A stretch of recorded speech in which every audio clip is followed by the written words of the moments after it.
This is all theater. This is all just political theater. Political theater. Political theater. Pure political Theater. Theater. Political theater. The nefarious, Significant and protracted political theater for political theater's sake. I yield back. From Washington, this is Political Theater, Roll Call's review of the spectacle of politics on Capitol Hill and across the country. I'm Jason Dick.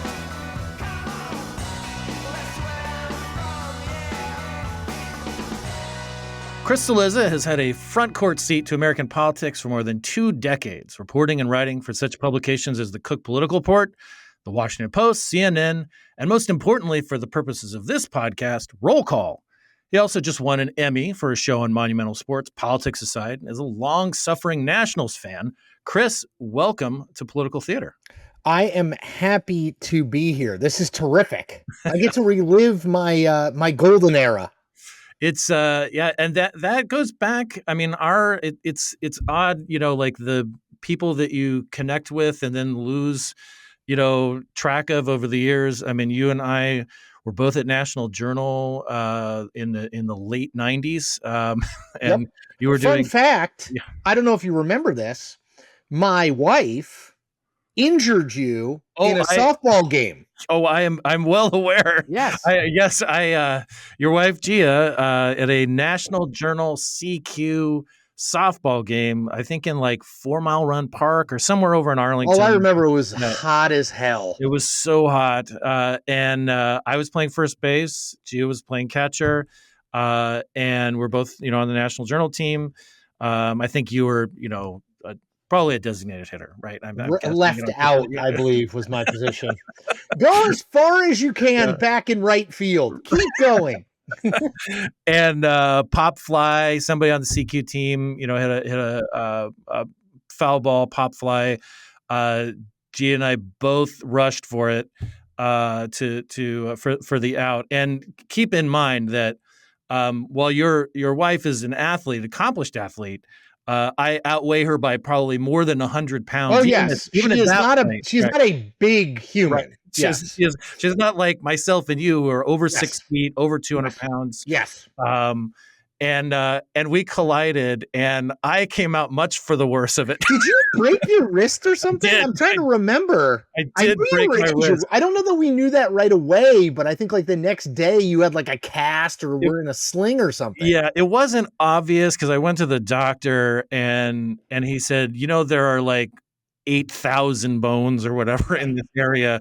And like, we think that there's a crack in it. It just basically like, I just had to rest it. And it actually like weirdly, it swelled up a little bit. And that was the first time I did acupuncture and it worked like a charm. And I have like 2 very like memories of my wife and I when we were dating, and they're both tied to like baseball/softball. The other one, which I mentioned you asked me for like a line about, what should I put after the thing that I wrote, which I know we'll talk about for the Roll Call 70th anniversary stuff. And I put this in because it's the thing that we laugh about the most, is that back in the day, Roll Call sponsored the congressional baseball game at Bowie Bay Sox Stadium. Right. And I was like 25 and we were dating, she and I, and they were like, we need volunteers for a 3-legged race. And I was like, me loving the spotlight. I'm like, oh, of course I'll do it. So we get out on the field and I'm just like soaking it in. I'm like, I can't believe we're on the field. This is so great. And she's like, you know how to do a 3-legged race, right? Like, you act like the leg tied together is just your leg. Just walk normally. And I don't listen. I'm not listening to anything. I'm just like, look at all these people. This is great. I'm like waving and hamming it up. And we start. And I act like the spaz that she's so competitive. And as you mentioned, is like she was a Division I scholarship athlete, which breaking news, was not. And she's so competitive. And we start, and I, of course, just go crazy. And I'm like 6'2", and she's 5'4". And like, if you don't coordinate, you fall over when you have that size differential in a 3-legged race. And she has white jeans on. She falls and gets a grass stain on them. And she was so pissed. And we have now been married for, we got married in 2003. So we've now been married for 20 plus years, and she still is like, you jackass, I can't believe you did that. So those are my like seminal early journalism memories. You instead of waving the breaking bloody your wrist, right. and my three-legged race fail.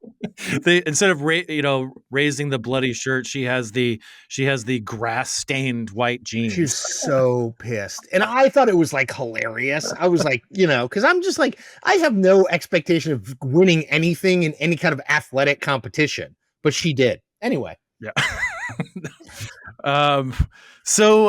Anyway, you mentioned the 70th anniversary. That is in the tagline for those who we'll direct them to online to our 70th anniversary coverage. You were great enough to do a column for our part of our coverage for this, and that is in the bio note that you have. But let's talk about the piece itself, because I have loved doing this. I mean, I know that like being a part of Roll Call is like it's part of the newsroom, and we're trying to break news, and we're trying to be good journalists and so forth. But it's also this like you're housing this institutional knowledge, Totally. and I've been so into what you all have been contributing. Paul Kane has taken a shot, Brody Mullins, and now you and Jackie Kucinich and so forth, and yours. PK mentioned Damon Chappie in his, but your column is about Damon, and let's talk about that, because it's just a great piece. Well, I mean, thank you. I mean, there's so many ways I could have gone with like a reflection on my time at Roll Call, because it really was like seminal for me. I mean, I was not they didn't have a journalism major where I went to college. So I wasn't a journalism major. I didn't write for the school paper. I was not like that guy, and I worked for Charlie Cook, who was sort of affiliated with Roll Call for a time, very early when I worked for him, and then went and was affiliated with National Journal, which is how we met. But like, Charlie always occupied, and Amy Walter, who I worked with and who now owns the Cook Political Report, they occupy this kind of like quasi-journalistic space. They're kind of in the analysis space, but they're not. I worked for them from 98 to 2001. And I decided I want to just I really like reporting. I want to become a political reporter. And so the time that I spent at Roll Call was like totally me learning how to be a journalist and learning that I really liked it. And so there were a lot of ways I could go, because I mean, look, the people who I got to work with there, Tim Curran was the editor who has passed on, unfortunately. Paul Kane and John Bresnahan and Mark Preston and Ethan Wallison, who is no longer in journalism, and John Mercurio and Susan Crabtree. I mean, they're just Brody. I mean, they were just like, and there's more people that I'm not even mentioning, but it was like a really great group of people. And again, I was in my 20s, and like that was my social group too. Right. So it was like I could have written about that, obviously, right? But like as I think back on it, I feel like things move very fast now in life and in journalism. And I think one of the things I learned is at Roll Call was sometimes and this was almost pre-internet. I mean, I think we put things on the internet in 2001, but it was after the paper had published. I was very focused on being on the front page of the newspaper. Right. And I wrote about this guy, Damon Chappie, who I don't think most people unfortunately know, but you should know him. He was a guy who was a very fast rising investigative reporter who went on vacation in Mexico, got this terrible infection. It led to him being basically blind. I think certainly legally blind. And he was a guy who was older than me. I mean, I was 26 at the time, but he sat in this alcove and sort of behind me at the old Roll Call space. And I wrote about my experience with him, which was at least at the start, him being super annoyed with me because let's be honest, if Damon was alive today, if you called Bresnahan up, he would say Brez and Damon were very, very close.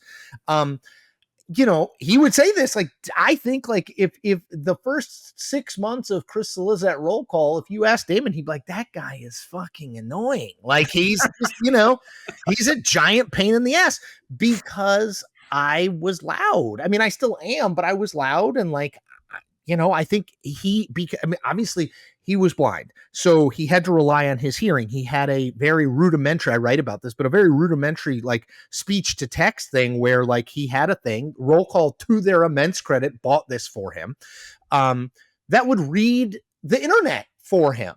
I mean, read documents. And when you're an investigative reporter, like going through a bunch of FOIAs and stuff, it's a lot of reading. But like, me being on the phone, like trying to build sources was annoying to him. But I sort of like over time, I was with roll call for several years, over time, I sort of, became friendly with Damon and, I tried to quiet down, and I don't document all this in the piece because it would be too long, but like I just watched how he worked as someone who was blind and was doing incredible investigative work on back in the day, it was Jim Trafficant and Bud Schuster and the whole Tom DeLay world, which at the time, early 2000s, DeLay was the most powerful person in Congress, Republican in Congress. And I just sort of came to admire him and sort of how he went about his business. And when I think back, I think a lot about Damon and kind of like what I learned from him about how you go about how you act as a reporter, how you be tough but fair, how you don't take any bullshit, candidly. I mean, he would get into, like, I never had seen a reporter and a member of Congress get into like a verbal, and so much more of this was done on the phone back in the day. Like now it's not really done. It's unfortunately conducted via social media, but back then it was like if a member of Congress was unhappy with something you wrote, they would like call you up and yell at you. Yep.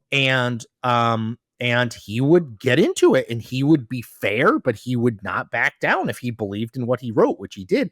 And that osmosis mattered to me and matters to me. I think of him a lot about like not being afraid of these people, not treating them unfairly, but not being particularly deferential to them. Like, they are paid by the taxpayers, you know what I mean? Right. Like, and they should be held to account. And I don't know. So it was interesting because I had been thinking about, okay, like what should I write?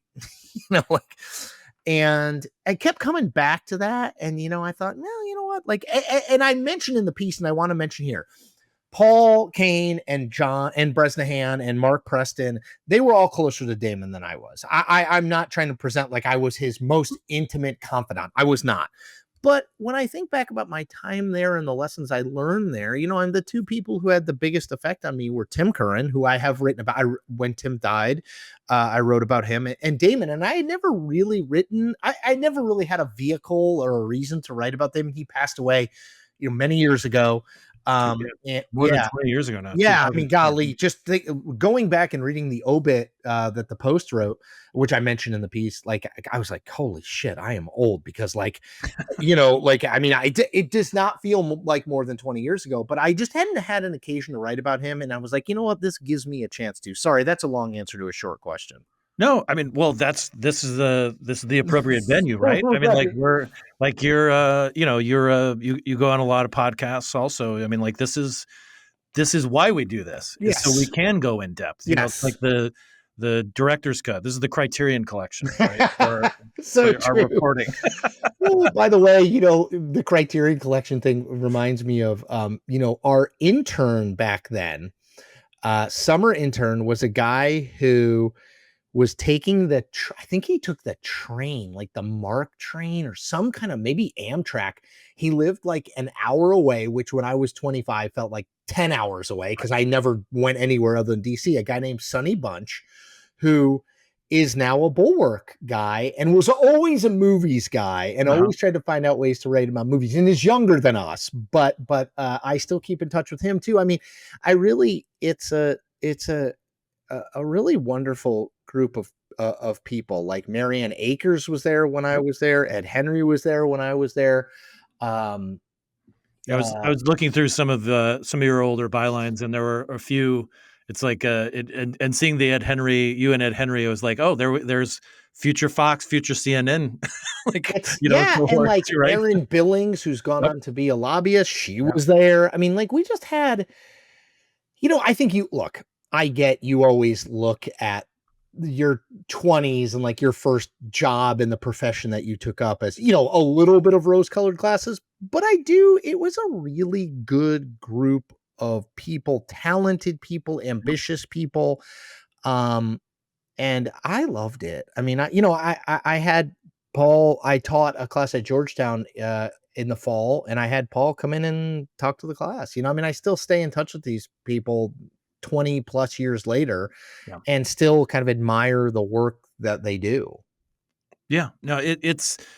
I think that there is something to that too, because there are these formative experiences for us, and Mhm. even though I still have a lot of friends from college. My deepest relationships were formed in that time when I came out, and I got a little bit later start in journalism in my 20s, because I was getting a master's degree at Northern Arizona University, and then I taught, and then I came out here. I was a little older. I'm a little older than you, a little older than the kind of contemporaries in that group of Paul Kane and Bresnahan's older than all of us, right? But Bresnan is, um, he's like 127 years old. He's like Monty Burns. But I think there is something that when there's something special about that time. When I arrived, I mean, it was like hot impeachment summer, right? For Clinton. Yes, that's right. you know, 98, yeah, 99. 98, yeah.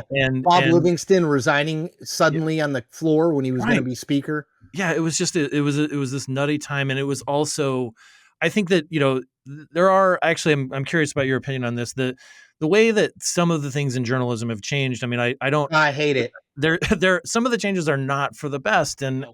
I think that the way you describe, kind of learning from Damon and having the relationship between the press and politicians is an adversarial one. That doesn't mean it has to be a nasty one, No.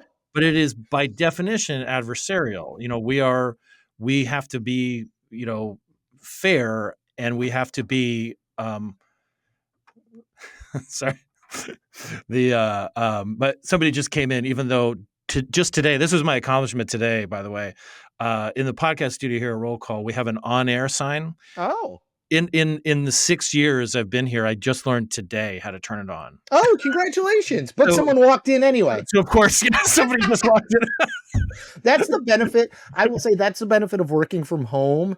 Now that my kids are older, they're 16 and 13, they want to have nothing to do with me. So they will never wander into my home office. That's the benefit. It's like they don't care about what I do unless it bugs them. Like this goes back to the Damon thing. I'm too loud and they can't sleep or whatever, but they will never walk in. Right. Yeah. No, but to your point, I've talked to PK about this a number of times. I really hate and I don't deal with it that much anymore because I'm mostly in the analysis space. I'm not like trying to break news and stuff, but I hate the way the relationship between sources and reporters has deteriorated. So I'll give you two random examples. When I was at Roll Call, two people that I dealt with all the time were Carl Forty, who was a Republican who he was at the National Republican Congressional Committee for a very long time. He's communications director, then more of an uppy up, but he's now a consultant. Carl Forty and Cory Bernards. Cory Bernards was a Democrat. She worked at the Democratic Congressional Campaign Committee. Those people were my friends. I would talk to Carl and Cory most days. I knew about their families. I knew about their lives. They were similarly aged to me. I still kind of follow. Cory is now in California. She was from California. She's now back in California. And Carl is here. I still follow their lives mostly on social media now, but not to sound like a stalker, like they've accepted my friend requests and stuff. Not like I'm like monitoring their lives, but I liked those people. They were my friends. Terry Nelson, who was a Republican at the NRCC executive director, he went on to manage John McCain's campaign briefly for president. I like those people. We had hard times. It was adversarial, to your point. I would write things they didn't like, but I knew them and liked them and dealt with them almost every single day.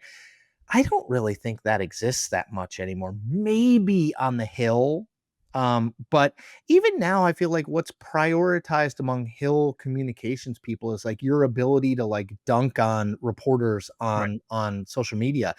This was obviously pre-social media. It was just a very different time, right? Like you said, I remember distinctly, we would put the print paper out, and the next day we would online publish the stories that were in the print newspaper. I mean, it feels like 500 years ago now, but that was a thing that Chiseling it in stone. Yeah. totally, exactly. And I that have a theory. era is gone. Yeah. And I think when I say to our detriment, I mean the political class. I mean political reporters and political staffers. Yeah. I have a theory about one of the reasons that this accelerated, and it has less to do with the person who usually gets the blame for this, which is Donald Trump, because he's who he is and has always been. He is who he has always been.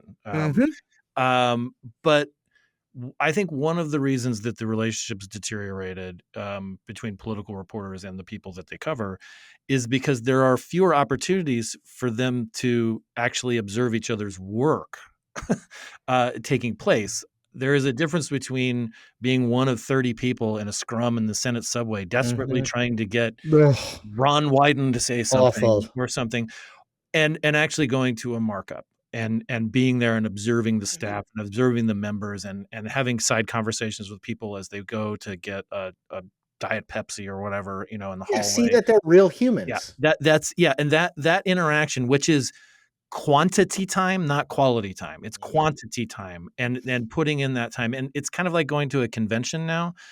I mean, conventions have always been big commercials, for the political parties, but there actually was time to interact with people. Yes. And now it's like everybody's scattered out playing golf 30 miles away, and then they come in for the show, at 7 p.m. What's so interesting about conventions is I went to every one, Republican and Democrat, from 2000 to 2020. Mm-hmm. So for 2 decades, I went to every single one. This was the first time. I mean, I'm on my own now, and I was like, do I really want to pay to like myself my own money? Like, am I gonna, the return on investment for Substack or YouTube or any of these other content things that I do, am I really going to be able to justify that? And I was like, no. I mean, part of it also is because I'm just lazy and it was easier not to go. But, hotel rooms are very expensive during the conventions. And it was like, am I going to get the source building or the insider access or any of those things? And by the way, same argument for the White House Correspondents' Dinner. This was the first one in decades I hadn't gone to. My friends at the Daily Beast, who I do a little bit of work for, were like, hey, do you want to come? And I was like, no. I just, maybe it's being older. I'm 49 now. Like, maybe it's being older, and maybe it's having like been there and done that. Right. Like, but I just don't think we had time back then. And that's hard to explain to people. I mean, I still remember my early days at the Washington Post. So this was like 06-ish. I would sometimes, and I'm no big Catholic, by the way, but like I would occasionally walk from the Post building at 15th and L to St. Matthew's on Rhode Island Avenue and like go to church from like noon to 12:30, like, because I kind of, not because I was like super religious, honestly, but because it was like a quieter time and, middle of the day. The idea of doing that now seems like unimaginable to me. Like we had time. I could shoot the shit with Carl Forty for 45 minutes and not really get on the phone and not really get anything, like, not because I needed a quote from him or something, but because we'd talk about like, this was pre-kids, we talk about like the Nationals or when they finally arrived in Washington, or like sports or whatever, like how this, we talk off the record about how, oh God, like this candidate just sucks. It's so annoying. Like, and I wouldn't use that stuff, but like it built relationships. And now I just don't know that people have the time because and this is a lot of our fault. I think the demands for content are such that you don't have time to do that. Like I was producing 2, maybe 3 pieces for every roll call, and I could write fast and stuff. So I wasn't under this like massive content crush. Yeah, no, there's a great example, I think, of somebody who might still have time. I don't know, the work schedule, and you probably interact with him a lot more just because of your connections to the Post. But yesterday on Kornheiser's podcast, he was talking to Barry Savagurla. Yep. And he said, like, back in spring training, I can speak. Yes. I was struck by the lack of urgency or something. He said, use those. Yes, with Davey and Rizzo. Yeah, between Davey and Rizzo, who were just fired on Sunday. And he seemed like there was a lack of kind of imagination about what they might want to do. And he says, and I didn't report on it then because I thought maybe this is just me flying in. But he was there. He was at spring training. He was there for a week, and he sort of filed this away, in the filing cabinet. And then something like this happens, and very few people, I think, are as well sourced as Savurla, like, because he's written 2 books about the Nationals. Yes, Barry is extremely well sourced with the Nats. Yes, but he he was there and observing it, and it's like, I don't know if there's anything there right now, but like, I'm gonna file this away. Obviously, and that used to be standard operating procedure. I used to do that all the time. Yeah, and columnists like Barry is for the Post are kind of the last remaining sinecure where that's a thing. But I don't know for how much longer those big legacy places are going to be able to support that. I mean, if I was Barry, I would, at some point think about going out on my own, and like writing my own stuff. Like, I mean, I just this total sidebar, but like, for me, the Washington Post should be pushing that Nationals getting rid of their front office and their manager, and the whole questions about ownership and where's the team going. And they have the number 1 pick in the MLB draft, which is Sunday. That should be a huge story, but it was like not even, I mean, like Barry's piece was really good, but like I had to kind of search around to find it. I mean, this is my whole, like, I'm not sure the Washington Post knows what it is. It's not really a local newspaper anymore, but it's like a it's a newspaper with national ambitions. Right. And it's kind of, and this has always been true. It's caught in between. And that was a great example of it. But yes, like time to just think into, I used to talk to Dan Balls, who is kind of legendary political reporter and now columnist at the Post. We worked together very closely on a number of things over the years. That was one of the best parts about being at the Post. We used to always talk about like making time to think, just to kind of be like, okay, like what's going on? Like, how do I connect? There's 5 disparate points out there in the news right now. Is there something that connects those 5 things that I could kind of offer as an analytical insight? Dan is really good at that. And so is the other person who I super admire is Peter Baker at the New York Times, does a really good job of being like, these things happened in the presidency over the last month. Here's why they're all interconnected. Yeah. It does take time. It does. You have to sit and think. Yeah. Something, you're a Georgetown alumnus. I am. There's a professor at Georgetown who this is his, aside from he's a computer scientist, but aside from that, he has a series of books about this very topic. It's Cal Newport. How do I not know that? I need to, hold on, I'm going to take a note. Yeah, he's got a great podcast called Deep Questions, and this is, I mean, he's written a series of books. The latest one is the one called Slow Productivity, but some of the other books are Deep Work and Digital Minimalism. And one of his biggest topics that he explores is that in order to do good work, you have to do deep work, and you have to set aside time where you're not answering emails, checking your social media feed, scrolling social media. Right, yeah. And where you sit and you think and you think it out and like and produce good work from that. It's great. He's great. It's great stuff. I will check that out. That and is you got the Georgetown terrific connection too. I love that. One of the things that I think is increasingly important in the world that I live in, which is not necessarily the world you live in, but outside of kind of like media publications that people know. Like if you are me and you're an independent news guy on Substack and YouTube and stuff, what you need to do, right, is find ways to convince people to subscribe to you, ideally with financially. And the way that I think increasingly you do that is like, what's the widget that you provide that they can't get everywhere else? And that's not in truth, and I'm kind of sorting through this in my own life, but that's not in truth what I've done most of my career, which is like write analysis off of the news. You can get a lot of that stuff, like that's you still can get some of that free. It's to your point, it's like the deeper things, the things that aren't readily available, the things that maybe I can shine a light on because I have been in this space for 25 plus years. But it takes time. Mhm. It takes, you can't produce 3 of those things a day. And I'm sort of thinking in that space, but I do think that's a right sentiment, which is like, when you are looking for a unique offering, it often is the thing that takes a little bit more time. And, we live in this world where people are not particularly patient. And I'm not patient, but I do think that's like a hard lesson for me to learn, which is like sometimes you have to get out of the news cycle and just sit and think. And we don't do, I certainly don't, but I just think the way news consumption now works, particularly on the producer end, which we are both in the business of, the demand for content is so high that you don't get time to sit. I don't lay the blame at the feet of Donald Trump or Republican or Democratic press operatives on the Hill.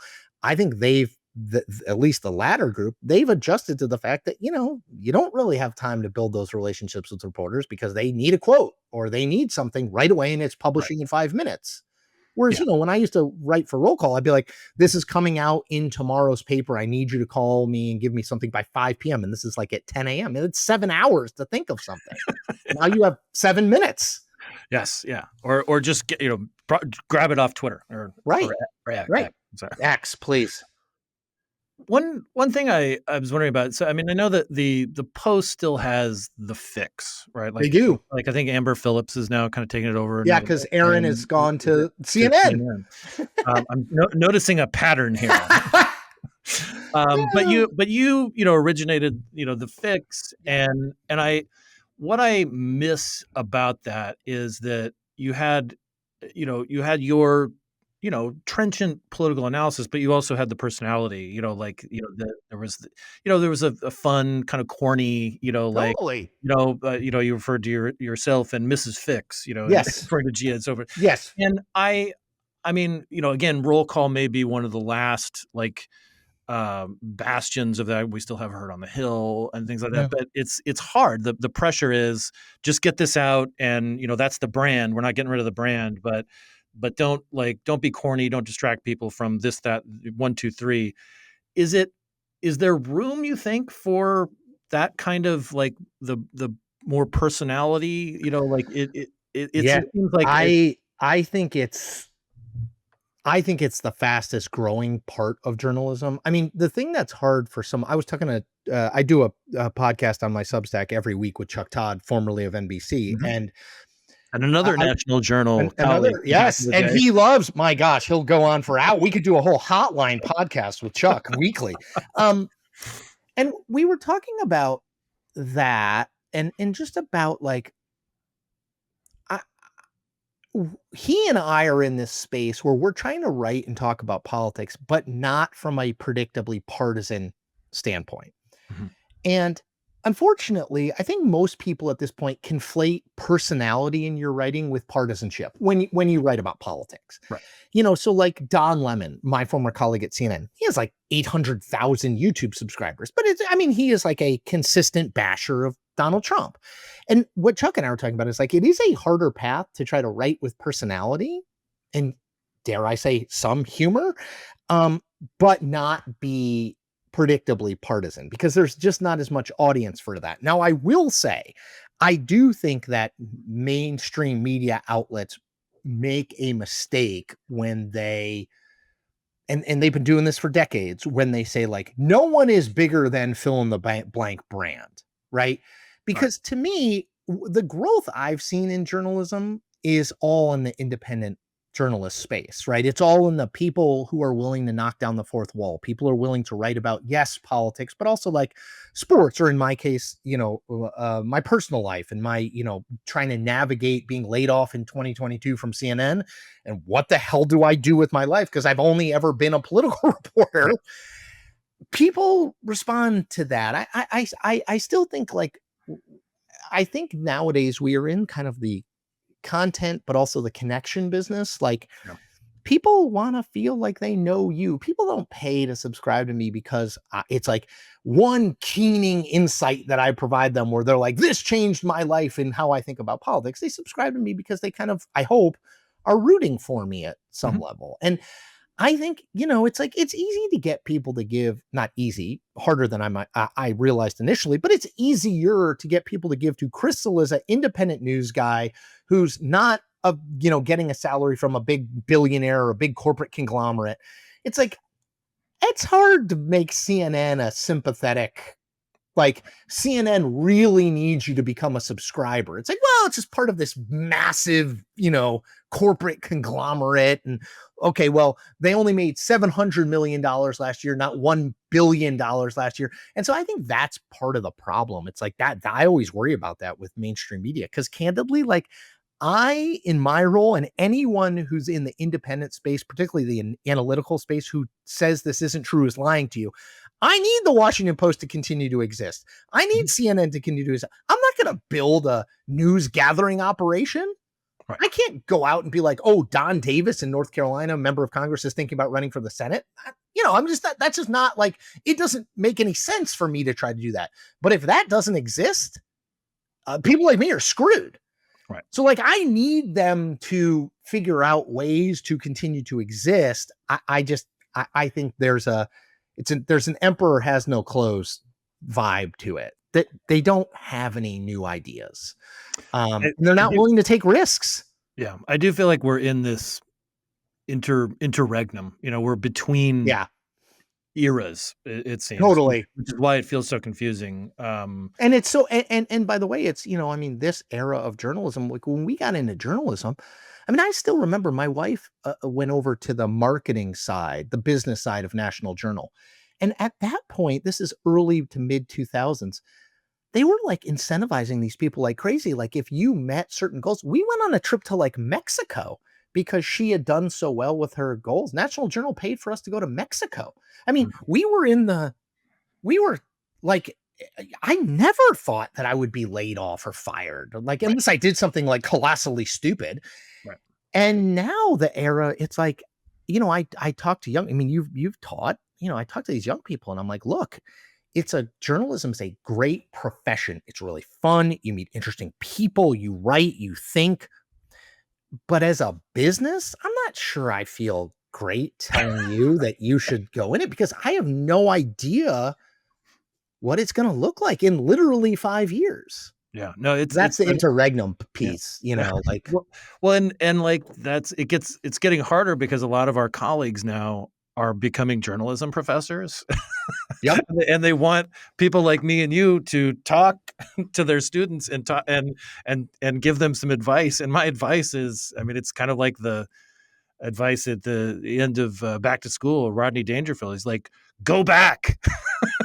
No, I'm meeting with a kid who goes to both of my sons' school today. He's going to be a senior and he wants to go into journalism. And it's like, what do I like? I don't want to like crush his dreams, because I really like journalism. Yeah.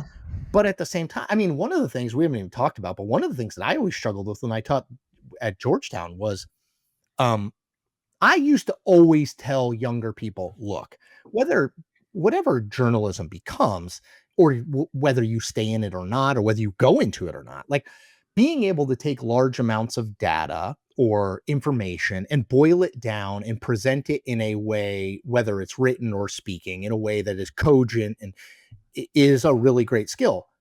But like with AI, that's what AI does. So I'm like it takes much bigger information than a human can comprehend and boils it down. So I'm like, so that advice is kind of out the, like whether you're a lawyer or you work in marketing, like you're going to want to have that skill set. And now I'm like, well, maybe not. So I've lost like one of the pillars of my arguments.